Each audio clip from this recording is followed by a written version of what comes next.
What's up, cousins? Welcome back to another episode of So Primos. My name is Melvin Diaz. And I'm Joe Romero. And we're excited to announce, can we announce it? Let's announce it right now. We're officially going to have our Carnosada with our So Primos Saturday, September 6th, everybody.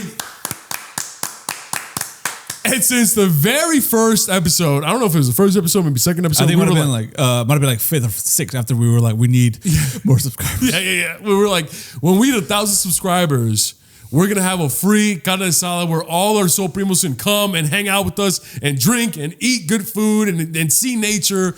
And it's the time has finally come. Well, at the time of this episode, we haven't reached 1,000, but we will by the time we're manifesting. We're having 1,000, but we're setting the date. So whether we reach 1,000 or not, we want to hang out with our loyal subscribers because at this very moment we have what, 931? Yeah, 931. 931. So it doesn't matter about the 1,000. What matters is the 931 that we have right now. Listen, and also we're close enough. Okay, if we were like 500, then we'd be like, okay, what is the point? Okay, but we're close enough, so we want to celebrate. Yeah, and we want to give something back to you guys, the 931 subscribers that we love dearly. We want this. We're gonna do it for you guys. Okay, so September 6th, that's a Saturday in Los Angeles.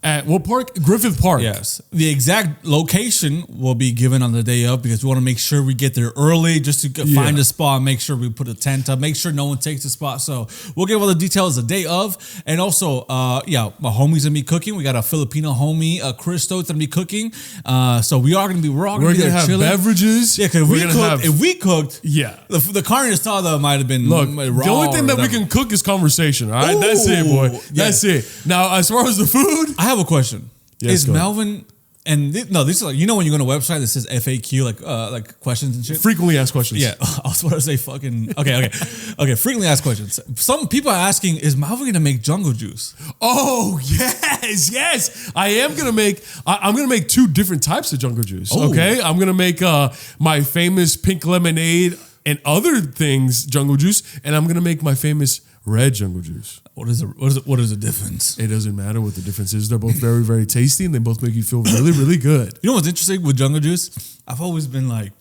dude, what is show me how you do this. What is show me the art behind this. Show me like the mixture. Show me how you really make this. Break it down. And then they're just like, but one alcohol. Yeah, it's just like one alcohol, juice. A couple orange slices, boom. You mix it up, and it's like boom. That's the greatest drink you're gonna have all day. And when you're trying to get buzzed and drunk, does it really fucking matter the mixture? Like I'm not an alcoholic. I'm a guy that's very passionate about alcohol, and I feel like we're the same. Yes. If someone offers me a drink, I'll be like, "What is it?" And if they're like, "I don't know," I'll be like, "Fuck it, I'm down." And with jungle juice, I'm not gonna be like, "What's in here?" I'm just gonna be like, because I already know what's in here. It's a bunch of random shit. Yeah. As long as it tastes decent. Yeah. Decent. And you really liked my jungle juice. When we had a Carnosada with a bunch of friends, maybe like 2.5 years ago. You really liked the jungle juice I made then. Oh, that was really good. You liked it, right? That was really good. That was really good. And I'm glad. Listen, I'm glad that we didn't even cook that day. It was somebody else. Yeah. But somebody else. Now we have someone that's actually a chef and actually really good. Like a incredible chef. Yes, we will have. Yeah. He is short, but he's tall in the way he presents himself and the way he just he cooks his food. So so it's gonna be a very fun time, and I'm very excited because like this is out of like listen, I've done listen, man. Listen, we do this podcast and then I do other shit too. We all do other shit, but like I'm very proud of this podcast. I'm very happy and very excited to share this last year and a half with you guys, and it's a celebration because this year has been a little rough for maybe the both of us behind the scenes. You know what I'm saying? But we're very excited and we're just very happy to just embrace you guys and just a celebration with the podcast. Like listen, it hasn't hit 1,000. And also, it's not like we're reaching 100,000. I'm just saying, but it's just like a celebration of just us and the work we've been doing and the support that you guys are giving us. So we just want to feed you guys and fucking get you guys drunk. Because when the way listen, is this gonna be lame? What I'm about to say, maybe, but the way me, Melvin, sometimes might express the fact that we care about each other, I might be like, "Hey, Melvin, do you want like 3 beers right now? I got beers." Boom, and he'll be like, "Oh, thank you." If I'm like chilling and Melvin's like, "Hey, I brought fucking tequila," like he brought earlier, I'm like, "Oh, dude, that's very nice of you." Yeah. Thank you so much. So what you're saying is that that's our love language. Oh yeah, exactly. Like women, it might be flowers, but flowers die. Oh, women? You say women? Yeah. Oh. It might be flowers, might be gifts, right? Yeah. Money. Money. Yeah, money. Yeah. Flowers, for the most part, they love flowers, but flowers die. Yeah. Alcohol never dies. That's true. I drink it and it fills me up with fucking. And the more happiness. you save it, the better it gets.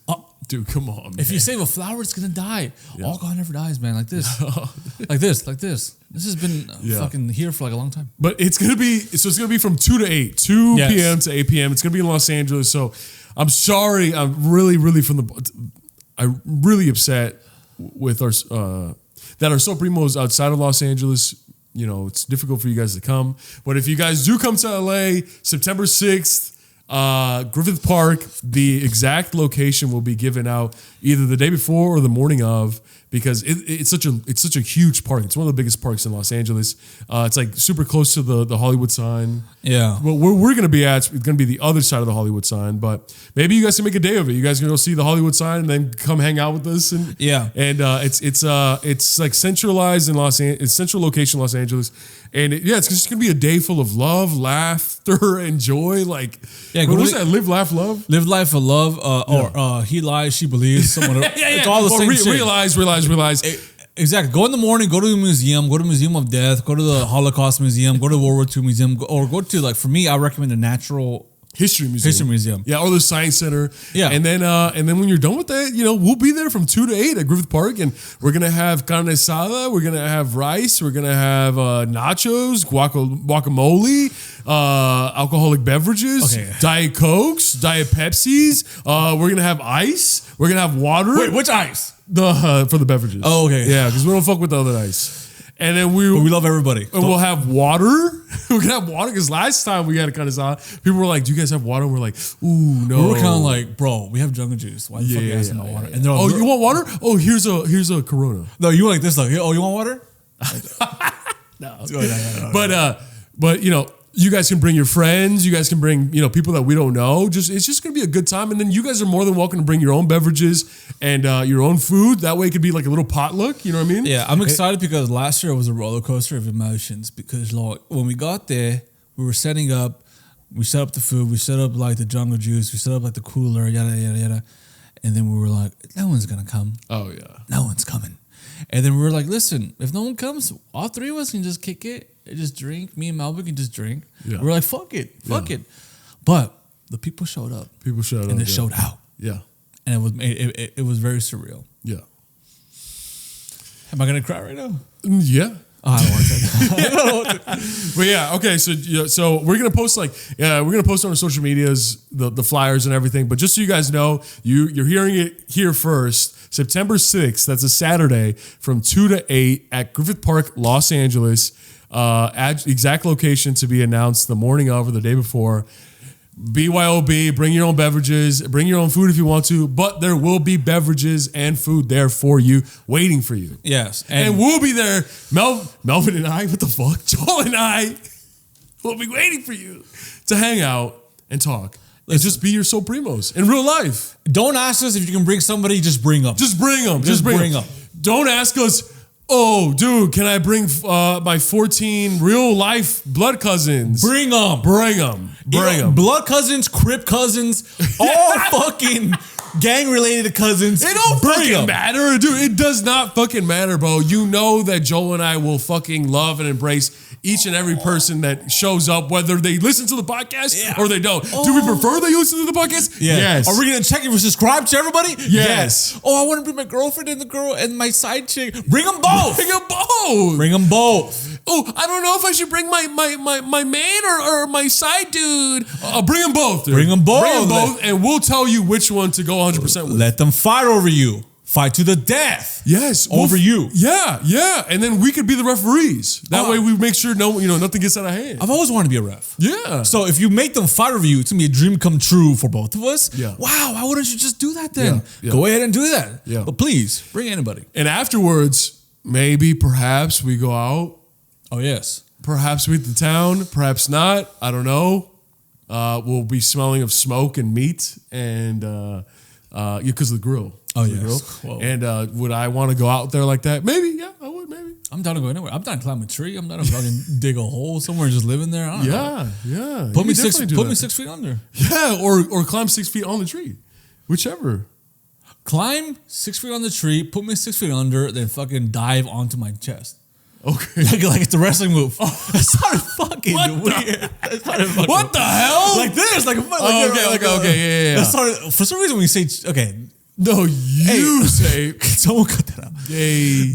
No, happy things, yes. Yeah. But yes, please come. We'll love you guys. Yeah. Now let's open up these local Guardian Outfitters. Okay, so I pulled up to the podcast and Joe's like, hey, do you want, I have $2 beers. And I was just like, he was like, yeah, even though they're cheap, do you still want to drink them? And I'm like, yeah. Is that like, are you trying to say I only drink expensive things? Yeah. And you were like, yeah. And I was like, bring me the beer. And then he hands me this and it's not beer at all. I thought it was beer. It's not. It's a white wine blend. Shout out to Cascadian Outfitters, which I found in my local grocery outlets. All I saw was Bigfoot. Sasquatch. All I saw was Bigfoot Sasquatch, and I was like, okay, I didn't realize I was actually drinking a bubbly. Yeah, and also you didn't even realize it's 13% alcohol. Yes. So this fool, if this fool's down to drink this, then I'm down to drink this. So. Yeah, and then but before this, you offered it to who? Oh, my girlfriend. And she's smart enough to be like, no, thank you. She was like, I don't want that. I just want to go sleep at 70%, and also it doesn't look fucking good. And I'm like, yeah, well, okay. dude, like, you can't even fucking, what the fuck? Just open it, man.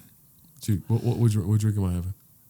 But also, shout out to everybody that liked the last episode. Shout out to Cisco. Yeah, dude, shout out to Cisco, bro. He's our friend in real life, and we had such a great time filming the episode with him, dude. Go follow Cisco and Mike podcast on YouTube and Instagram. We love them both so dearly. I think we had an incredible, exceptional fucking conversation with Cisco this last episode. I just want to let people know that Melvin is okay. People who are worrying about the smoke and his asthma, he is fine. He's okay. He's a warrior who's been through a lot more, a lot worse. Was it a smart idea in retrospect, 2020 vision? Listen, it might have been not the smartest idea, but we want to try different things, even if it involves harming. Could I not breathe for the next 2 days properly? No. Could I work out the next 2 days? No. Can I play basketball the next 2 days? No. Did it seem like I smoked 100 cigarettes the next day? Yes. Did it seem like I smoked 4 blunts the next day? Yes. But did we get an incredible episode with our fucking boy Cisco? Yes. And did we go out after that? You and I did, yes. Did, Cisco, he's like a real life adult. He has responsibilities. He's got a big boy job. Like yeah. And then he was like, I got to go train. And it took us like 2 hours to figure out what the fuck that even meant. Because I thought I was like, there's like a new job. He's got to train for like a new project or something like that. I 100%. I thought he was training for like the World Cup or something. But he's training for running, cardio. Oh, yeah. And I was like, dude, balance, right? Yeah. Moderation. This could be your moderation, bro. Yeah. With that being said, thanks so much. Thanks to everyone who watched it and commented. Oh, we love comments. You guys know that we love YouTube comments. We love it so much, especially now that we don't have an Instagram. Here's another comment. Please comment on everything because it makes us happy. Yeah. Oh, follow us on our TikTok as well. It's So Primos Pod or So Primos on TikTok. Okay. Yeah. This has been like the longest intro we've ever done. Oh, there was an intro? I thought we were just hanging out. Oh, shit. I'm sorry. I thought I was just having a good time with my fucking So Primo. I'm too much in my content mode, man. Yes. I should just be content. Just, hey, live in the moment. Hey, the moment lives within me. Let's go, man. Does that make sense? No. Oh, fuck. Boom. Cheers. Hopefully it's good. It's not. Oh, this is basically white wine in a can. This is white wine in a can, everybody. But it's like cool packaging. Sasquatch is holding a wine glass, which is really cool. Listen. It's kind of like me. Local brands love you to death. The wrap feels a little cheap. Okay. Feels like saran wrap a little bit. Okay. Cascadian Outfitters. Cascadian Outfitters here. It feels a little tough to read. Cascadian. Oh, now you're judging. Oh, you're a alcoholic beverage container influencer. Yeah. So Cascadian. Yes, easy. Outfitters that, like you pointed out, the F and the I blend in a little too much. So we're like outfitters, but it's outfitters. And when you think about it, it's actually just said easily readable here. But I would just say improve that. Bigfoot readable. Readable. It's readable. Readable. It's readable. It's readable. Easily readable. Easily readable. It's readable. No, it's readable. It's easily. If there's words that are easily readable, you say, "Oh, this is easily readable." No, I'm saying that was readable. Red Bull? Because everything I say is in past tense. Oh. So if I say this is no, it's readable. You're fucking. If I say this is readable, that makes it sound like, oh, they're readable? Yeah, so you're trying to say eligible? Yeah, eligible. Wait, eligible? What the fuck are you talking about? No, you're trying to say Ellen DeGeneres. Oh, yeah. I started saying, Ellen DeGeneres, Conan O'Brien, Jimmy Kimmel, all that stuff, yeah. Your main influences. Yeah. So I said that. Okay. Do you share my common criticism, my similar criticism? Yes. And listen, the Bigfoot proportions are all wrong. I get the Bigfoot. I mean, the foot's a little big, but whatever. But listen, let's move on from this. Yeah. Let's get into the show. Yeah, I mean, when I first came in, I was greeted not by you, but by the new member of your family. Yes, and I believe we've talked about her, but she's listen, Melvin, and I feel like a lot of people around me have had experiences with pets, and the importance of pets in their lives is very huge. They're family members. For much of my life, I've had pets, but I never really took them seriously, or because my parents were very strict on pets, and I had cats, but cats were like stray cats and street cats, and they would come in and out of my life. This is the first time in my life my niece brought this pet upon us, this dog, right? And then at first it was like Vaquita, right? That was the name of it. It was this tiny little... Vaquita in English means like little cow. Little cow. Because she's black and white. She's black and white, or white with black spots right here. She's basically white with black spots, right? Yeah. And then she brought this dog to us, and we were like, okay. At first, I was like, dude, why are you bringing this dog? You know how my parents are. You know how you are. You want to take care of a dog, and then like 2 weeks later, you're like, oh, this is hard work. Yeah. So no one really took it seriously. We're like, oh, we got a dog, right? And little by little, it's almost like this Sopita knew. Hey, I'm gonna break them down, and I'm gonna show them who I really am. All I gotta do is be myself. And now, I can't believe how attached I am to this dog, to Sopita. I can't believe how, like, when I come into the door, I'm like, where's Sopita? And when I see her, she jumps on me. I'm like, oh, Sopita, what's up, Sopita? What are you doing? What's up? You want to go for a walk? What are you doing? When I text my niece, I'm like, hey, so, did you feed her? Is she good? And when she sends me pictures of her when I'm out of town, I'm just like, oh, my God. It almost feels like it's my little brother or my son or my daughter almost. And I never thought that I could ever feel pure love for a pet. And, let's, and yes, Joel, are you describing a feeling that millions of people have? Yes. No. Yes. But I'm disregarding all that, and I'm just so happy that you're finally getting to experiencing that real love. You know what I'm saying? Like, and you know what I told you? I told you when you told you, because you shared this sentiment with me like a couple of weeks ago, and do you remember what I told you? I was like, you don't deserve real love. Yeah, I did. Well, after I told you that, and then you got all upset, and then you wanted to hit me and stuff like that. But I was just like, hey, look, listen. In your life, everything can go to shit, bro. Like, I can betray you. You know, your loved ones can betray you. You can get fired, all that shit. But when you come home, do you know who's never going to betray you and is always going to be there to show you the purest of love? Sopita. Sopita, which means little soup. She's a little soup girl. And she's the sweetest little girl I've ever met. She's the sweetest little puppy dog. She will always be there, dog. You can fucking get angry and be like, get out of here. I would have no money. Yeah, 2 minutes, 30 seconds later, she's like, Joel, can we play? I love you so much, Joel. And it's like, it's the purest love you will ever know.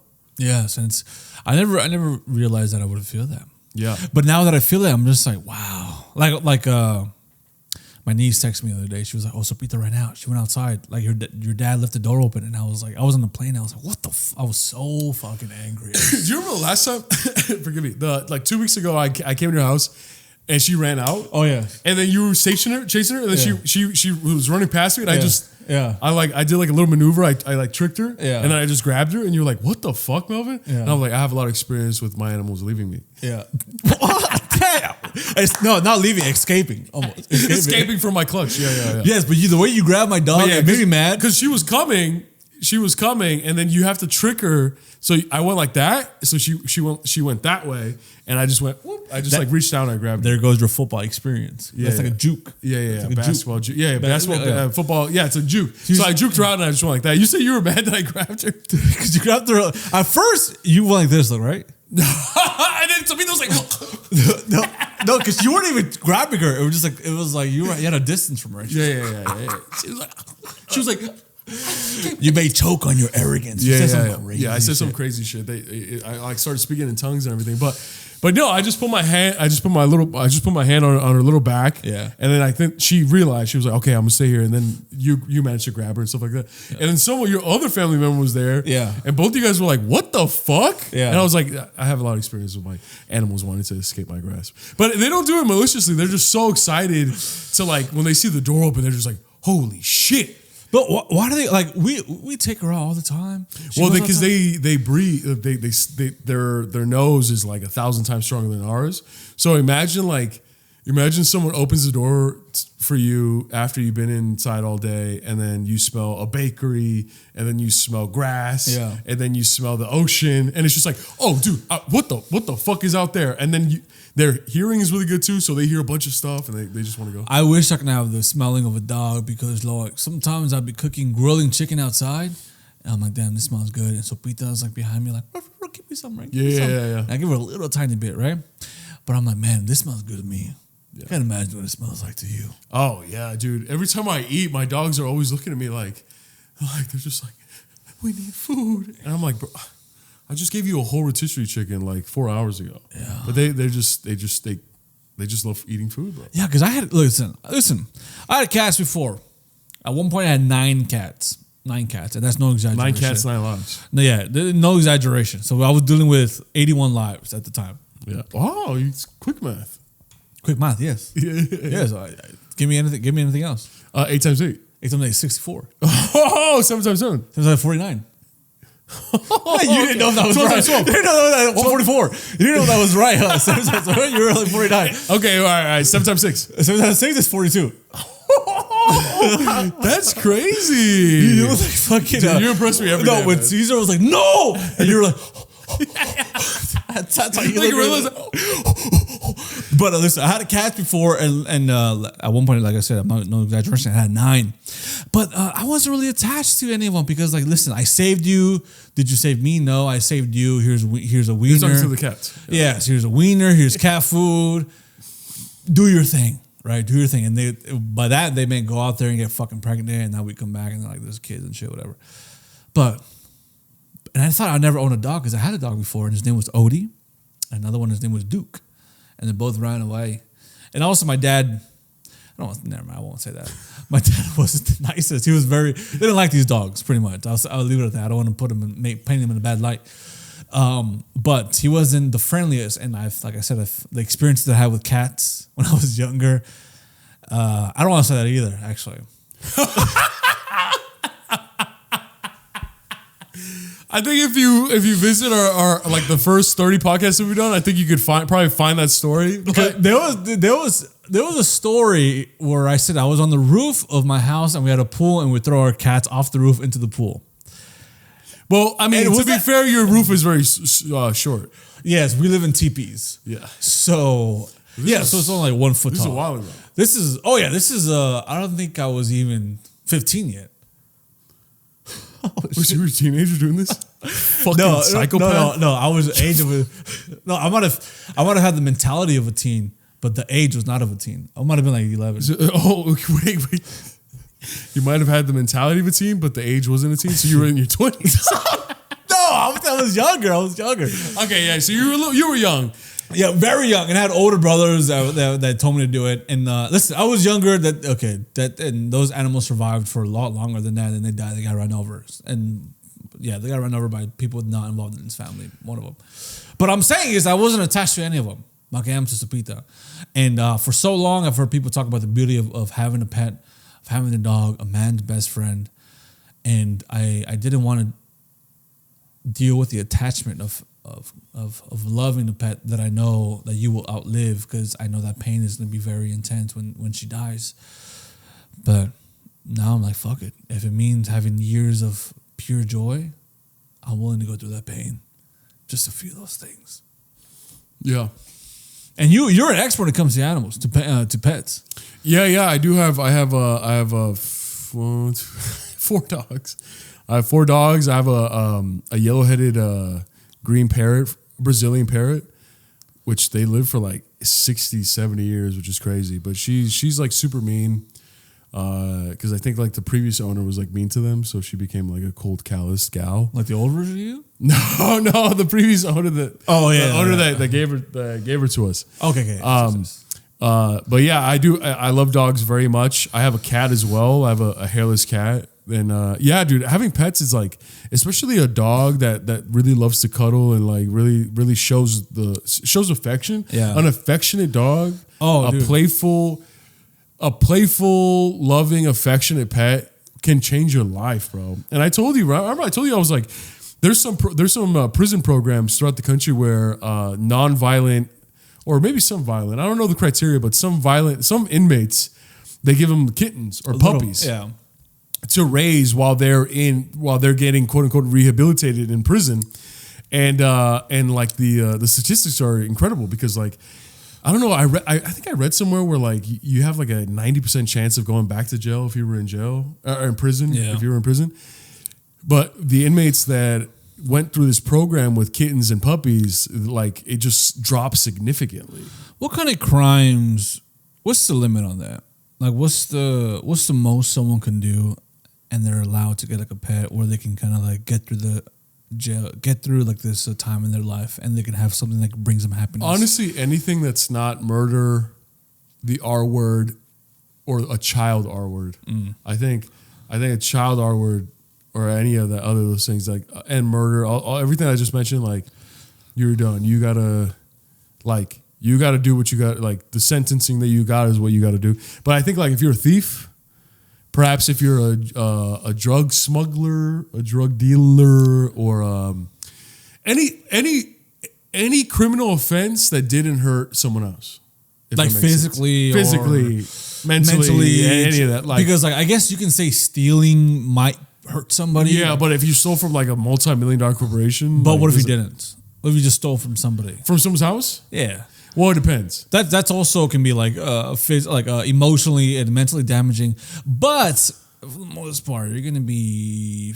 I mean, when you compare it to like these heinous crimes like murder and the R word and child, stuff like that, it's obviously there's. I don't know, and that's what you asked me when I told you about this. You were like, "What's the criteria?" I was like, "I don't know the exact criteria. I'm sure there is a criteria. I'm sure only like the best inmates of the best." Can be a part of this program. Yeah. Is that her right now? That's Sopita right now. She's knocking on the door. Let me in. I got something to say.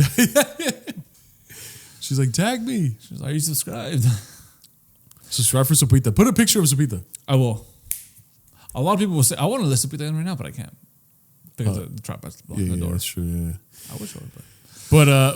But yeah, no, and like it's just something about having a pet that will change your life, like it. And I forget what episode we had, but I lost my dog of that I've had since I was 17 years old last year, and it really fucked me up because it was the first time in my life. Because I was like you throughout my whole life. Like pets were like they were cool and everything, but I didn't really have that connection with them until I got these 2 dogs my senior year when I was 16, like a month into my senior year, and they've shown me nothing but love, like, and I talked about this on the podcast, the episode. I forget the number, the episode that I talked about it, but it's like, bro, I could be super happy about what I accomplished in my life. I would go home and I would see my dogs, and they would greet me. I could fuck up and do some fuck shit and be ashamed of myself. I get home and my dogs would greet me. I could have a regular day at work. I'd get home. And my dogs would greet me. I have the shittiest days at work. I get home, my dogs would greet me. Always, always, always. They would show me the same love, the same exact love. And that's why when I lost my dog last year, when he passed, it was the first time I ever experienced this type of pain with a pet. And that's why it was such a new thing. It didn't even cross my mind one, it didn't even cross my mind that I would lose my dog, and two, it didn't cross my mind that I would feel this way. Mm-hmm. That's why it was such like I just got blindsided by these emotions where I'm like, oh my God, and then I'm gonna fucking miss my dog so fucking much. And now when I look at my dogs, I'm just like, dude, I fucking love you guys so much. Here's a fucking rotisserie chicken for all of you. You know what I mean? Like I you know what I mean? Like, and I have a huge dog. I have a Cane Corso. And I have these tiny little dogs, and I give them each a fucking rotisserie chicken. And sometimes the little dogs can't even finish it. Yeah. And my Cane Corso was like, are you done with this? Okay. And then he eats the rest. Yeah. And I'm like, boom, now everyone's equally filled. But yeah. You know how much I wish that you would give me a rotisserie chicken like that? dude, you gotta work for it.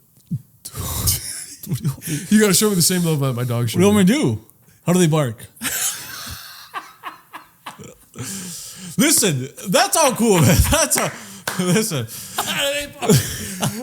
I love that. That was your first question. I'm like, wait, what type of love do they give you? You're like, how do they bark?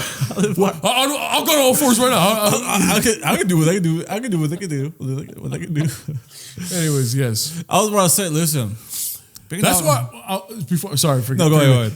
That's why I was so happy when you told me that you're feeling this intense love for this little beautiful animal, because I was like, for a minute there, I was like, oh, Joe might be a fucking callous sociopath. Not a bad one, but void of emotion. But then when you told me, dude, I fucking love this little dog, I'm just like, okay, he can be saved. Listen, most of the time, I am a sociopath. But sometimes someone breaks through. Yeah. Have I break it through? I don't know. Well, you've broken me down. And I've been through you. But through me. Yeah. Pause. Dude, resume. Stupid. Listen.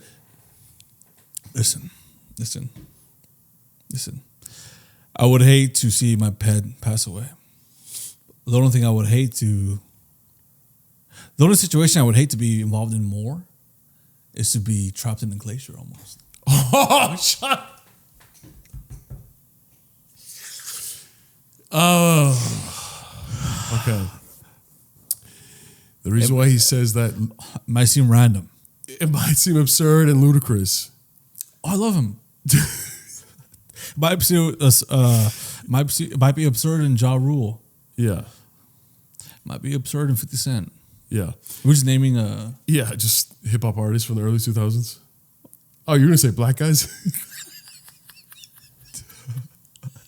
Might be absurd and Obama. Okay, the reason why he had that super intense fucking transition is that before the podcast, I was telling him of a headline that I read on the way over here before I got here that really was fascinating to me. So the headline reads, "A man was perfectly frozen in ice for 28 years. The glacier just spit him back out."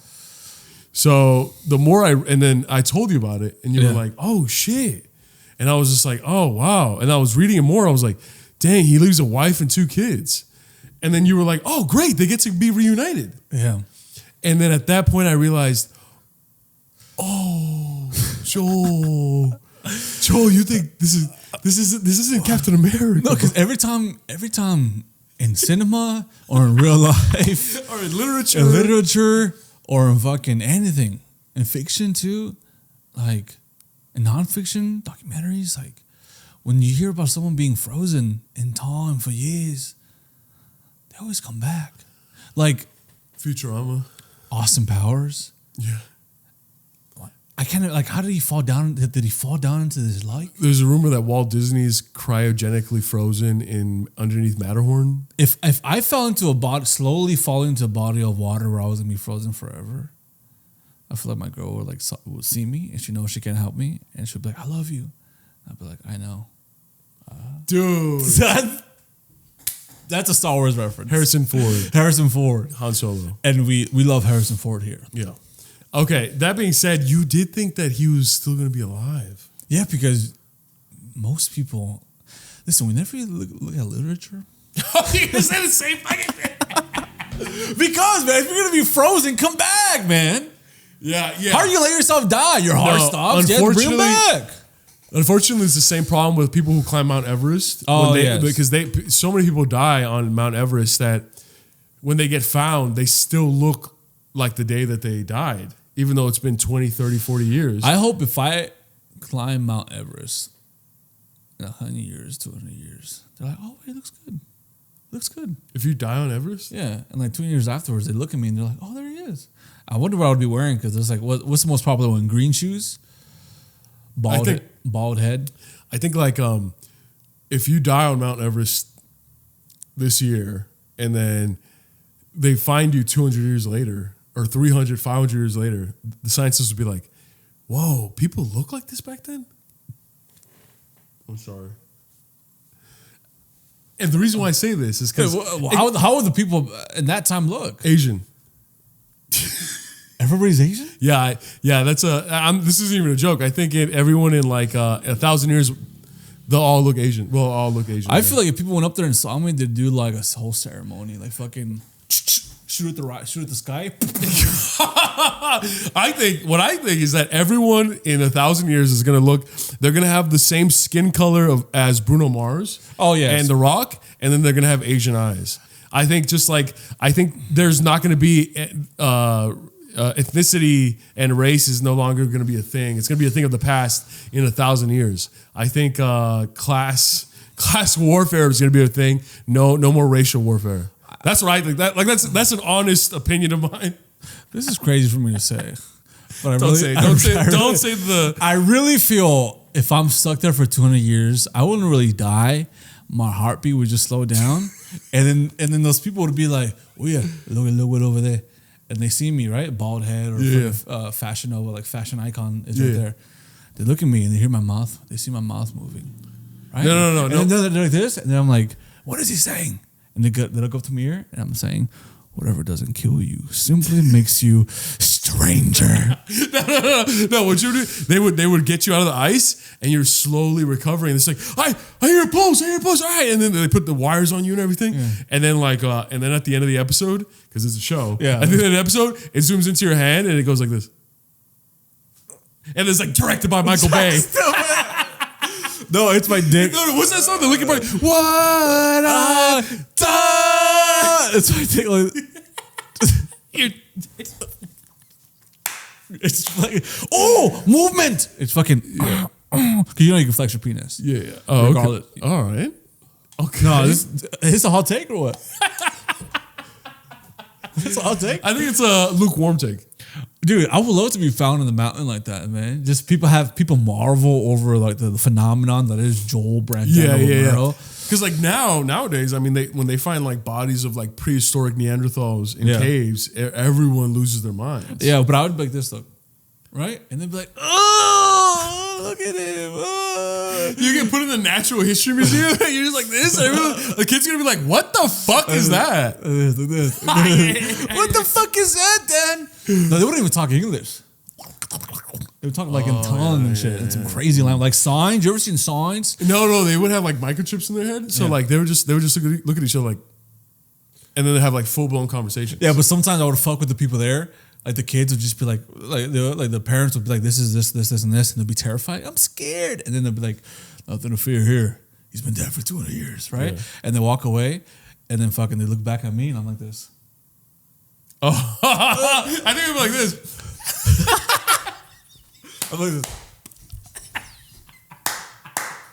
Yeah.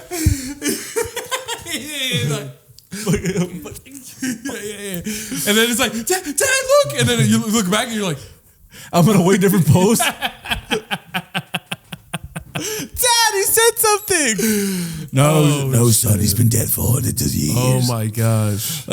Listen. Anyways, they found him in a fucking cave. And he's a Pakistani 31-year-old gentleman that was ice caving for some reason in 1997. And then he never came back home, and they couldn't find his body. And then apparently he was swallowed by a glacier. I don't know how that worked. Maybe he drowned or something like that, or he died. He passed. How does a glacier do this?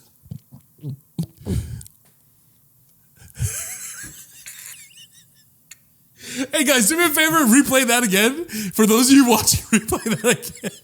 This is what he did. How's the glacier do this? Oh, and then you look like this. Fucking what the fuck?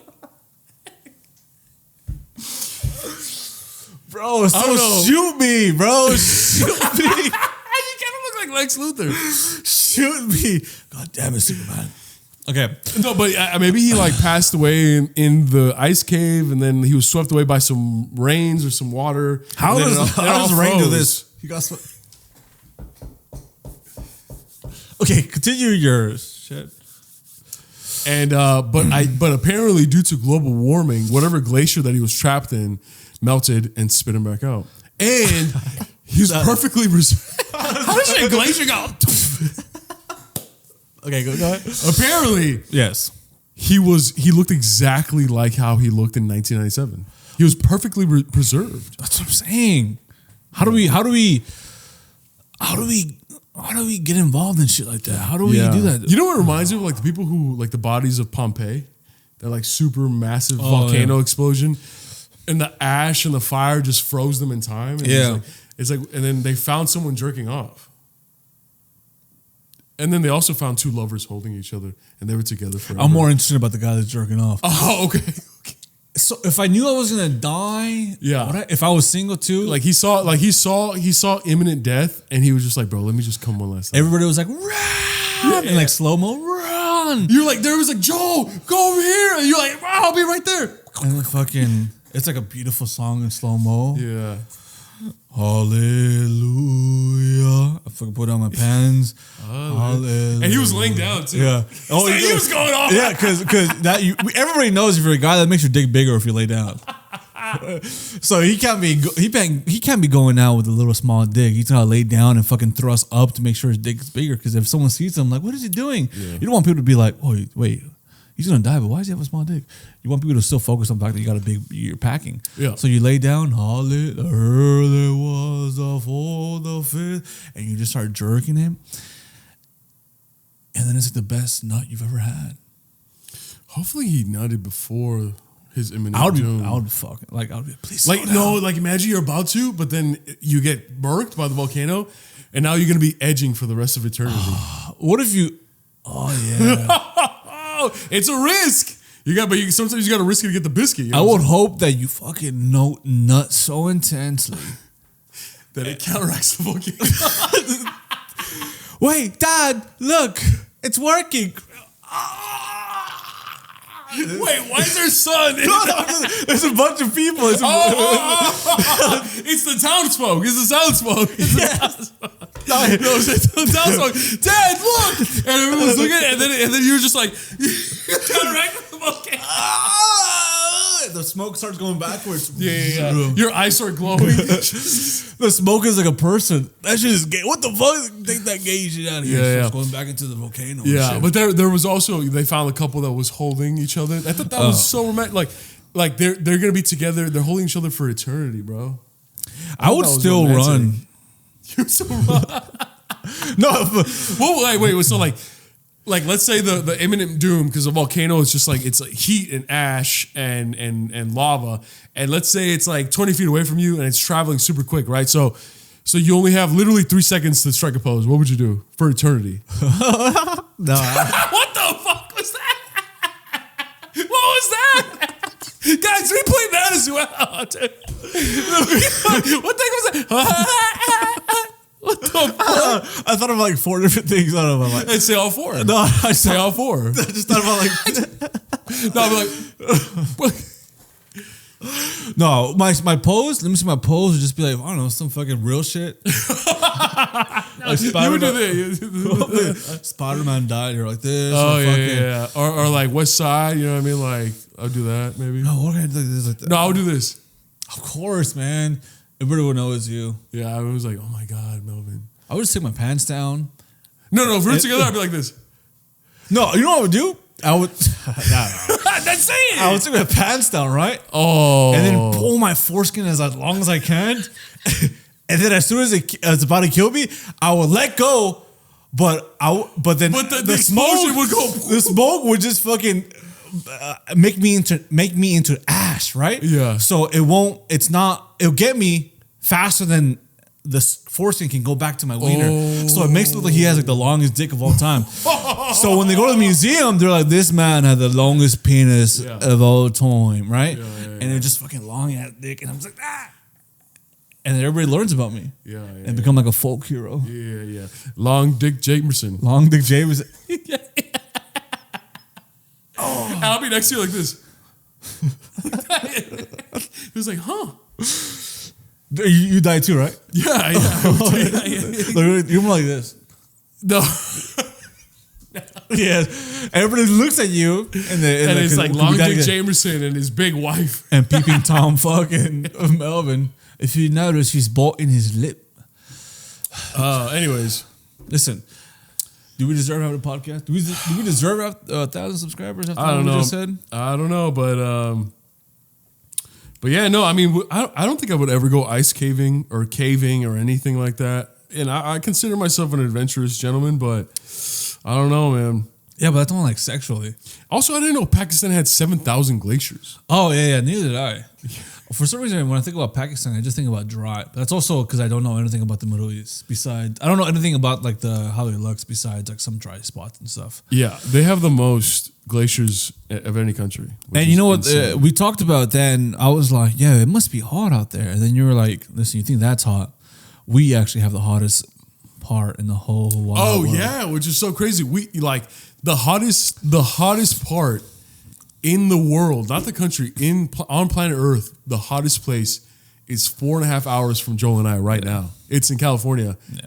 Also, aka known as Death Valley. Also, aka known as Undertaker's birth home, birth town. He was born from there, forged in there.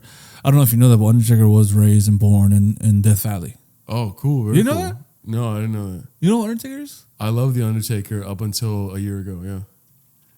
Oh, I think he's a white. He's a good guy. Yeah. But he was born in Death Valley and he was raised there. Yeah.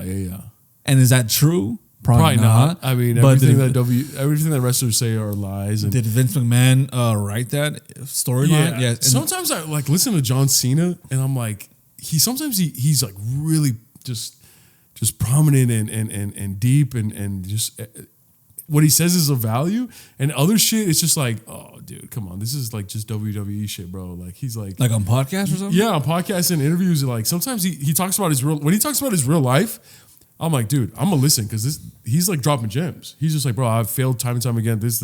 Like he's just dropping gem after gem. And then sometimes when they ask him about WWE, he's like, he goes back into WWE mode and he's like, yeah, man, I had a fight with The Rock and and I'm like, oh, okay, all right, this is all right. Now he's doing it for the WWE fanboys, like. Because he won't drop that until he's officially retired, though. Yeah, I know. Because you still gotta. It's like the Undertaker. The Undertaker. You're a WWE fanboy, right? I used to be. I mean, no. And then you turn 10. Yeah, actually, that's the attitude era. But Undertaker talked. Yeah, I was a DMX guy.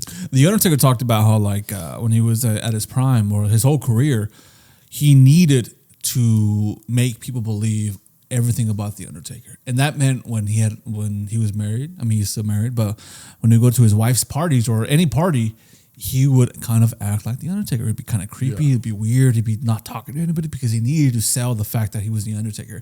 He didn't want people to think that like, oh, this guy just being weird or being creepy or being scary just when he's in front of the camera. Yeah, and he wanted to sell completely the image of the Undertaker. So in real life, he made it bleed into real life to help sell the Undertaker in WrestleMania and everything else. I will say when he first retired, one of my favorite videos of his, I think he went to like a tropical beach with his wife once. Yeah.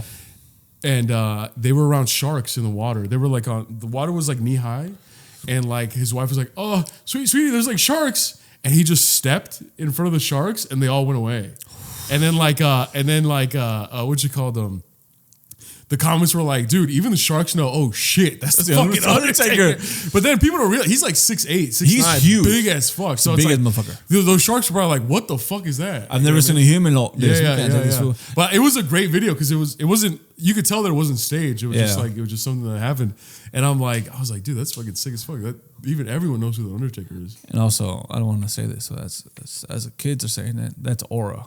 He had aura. Dude, you protect your wife from a bunch of sharks, that's 200 aura. It's hard to protect my wife from a girl from a fucking bee, man. Wait, what'd you say?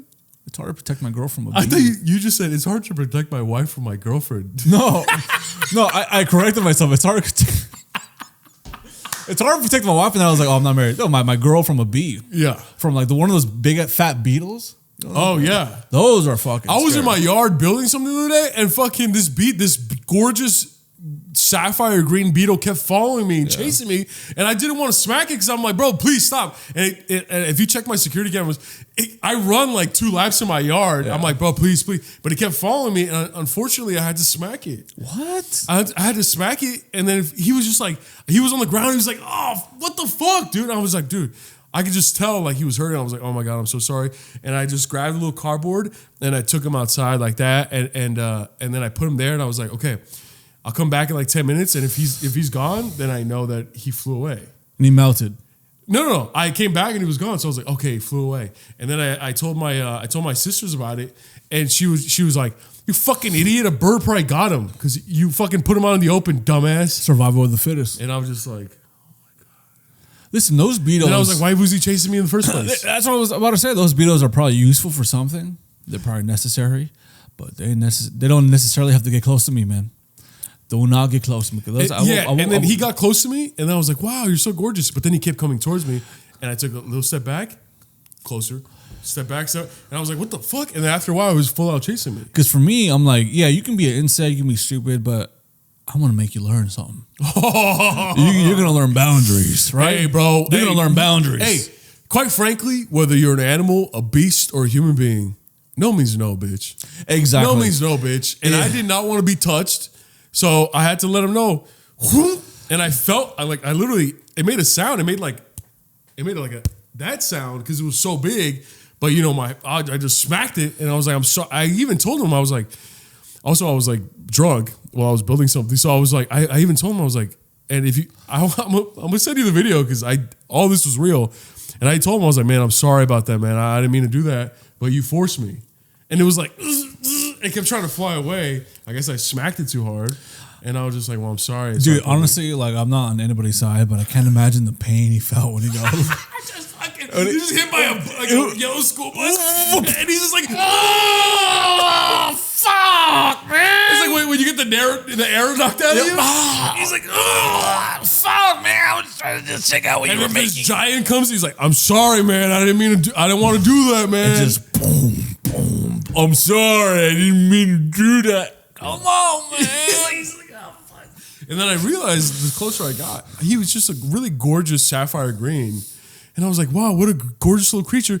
I'm sorry that I had to do that. And I was just like, I literally scooped him up and I put him on top of this brick wall. And I was just like, okay, this give you time to recuperate. That way I don't step on you or anything. And then my fucking sisters were like, stupid ass, you put him in the middle, you put him in a vulnerable position, bird probably got him. You didn't hear what he said? You didn't hear like put your ear next to him? No, he was just like, Mama. Mama.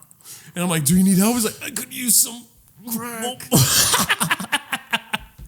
Take me home, mama. And I was like, maybe the clothes I was wearing, but I was wearing a brown flannel. Maybe. Yeah, because I always heard like, especially like around here, we used to have like a bee problem with wasp. Before it was like this house and shit. It was like a lot of it was like a backyard. Oh, forgive me, but I felt bad because I knew that they don't sting. They're just big beetles. But he just kept chasing me. Yeah, but that's what I'm saying. But wasps and bees are different. Well, especially wasps. Wasp is like when they're like you try to give a wasp their space. Yeah.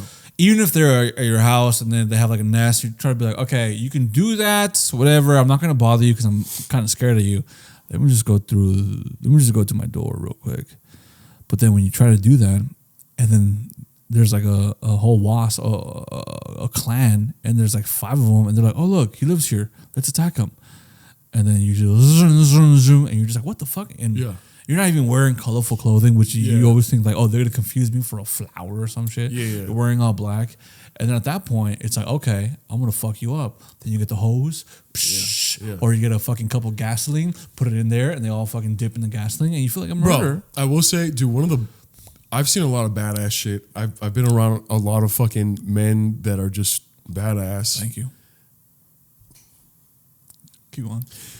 I will say, my buddy Juan, who I talked about, who introduced me to the language of Quiche, and he's from Guatemala, and he's just the tiniest guy. He's like, I want to say maybe he's like 5'3", 5'2", super skinny. So he's like super tiny. But him and I have like became good friends.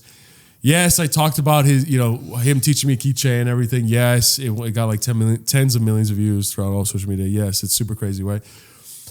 One time we were at a house and the homeowner was like, "Oh my God, like there's a wasp nest like building in the front of my house and all that." And he's like, "Do you know how to get rid of it?" And I was like, "Oh, I don't know. Like, my dumbass, I was like, have you tried to like fucking call an exterminator?" And he's just like, "I don't know, man. I'm just so scared." And Juan, he grabbed a rag and he folded it twice, right? And he sprayed W40 on the rag and he goes up to the wasp nest and just grabs it and scrapes it off. And when it's in his hand, he just squeezes it and he uses his other hand to squeeze it. And then I'm like, "What the fuck, Juan? What are you doing?" And he just opens his hand, opens the rag. It's all crunched. It's all smashed and dead. And I remember seeing that and being like, "Oh, I was like, this motherfucker."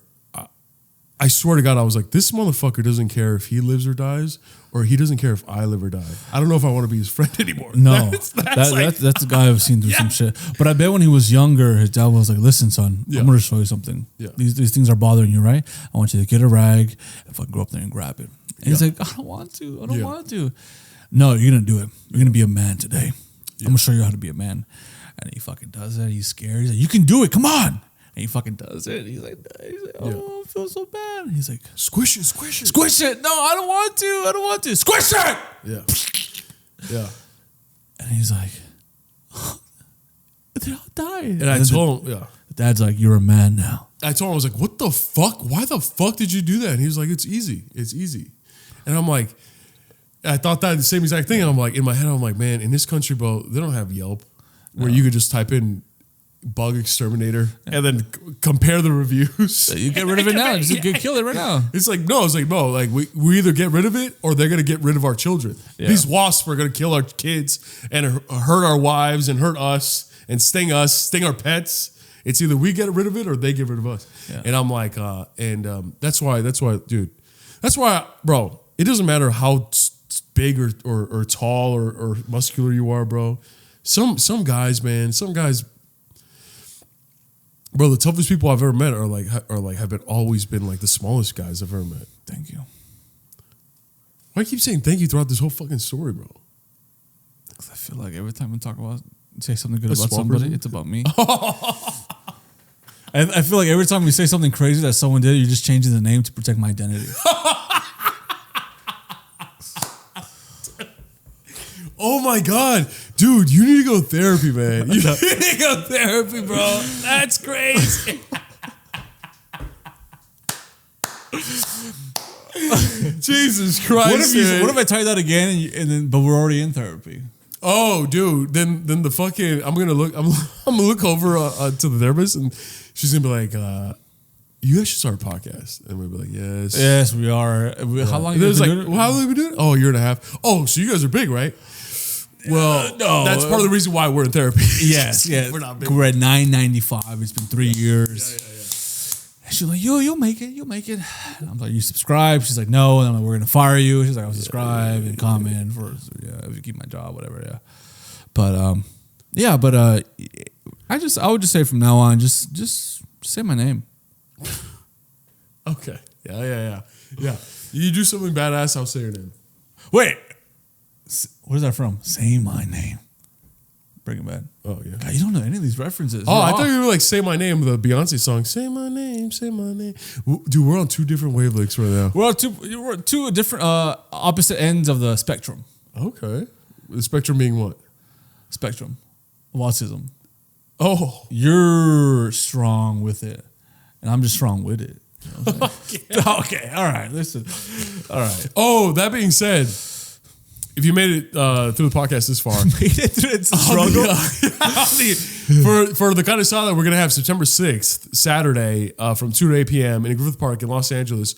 We're also gonna have a raffle. Okay, we're gonna be raffling off cool fucking things, perhaps experiences. I'm not sure. That sounds expensive. Listen, the experience is that you're at a Carnosada with the homies. We're figuring out what the raffle is, but we don't want to make any promises because I didn't know about that. Like Six Flags, we're not sending you to Six Flags. Who's in Six Flags? That's an experience. fuck? I thought experience is like, oh, you get one hug from Melvin and Joel. Who's gonna want that? I don't know. They could buy the raffle ticket for that. We'll have like special like items too. We're gonna have like special items. I give free hugs. Maybe like a guitar or something like that. I want my guitar. Huh? I want my guitar. Well, no one's raffling off your guitar, little bro. All right. No one ever said anything about taking your guitars away. Bro. No, we'll raffle like a silver necklace from JCPenney.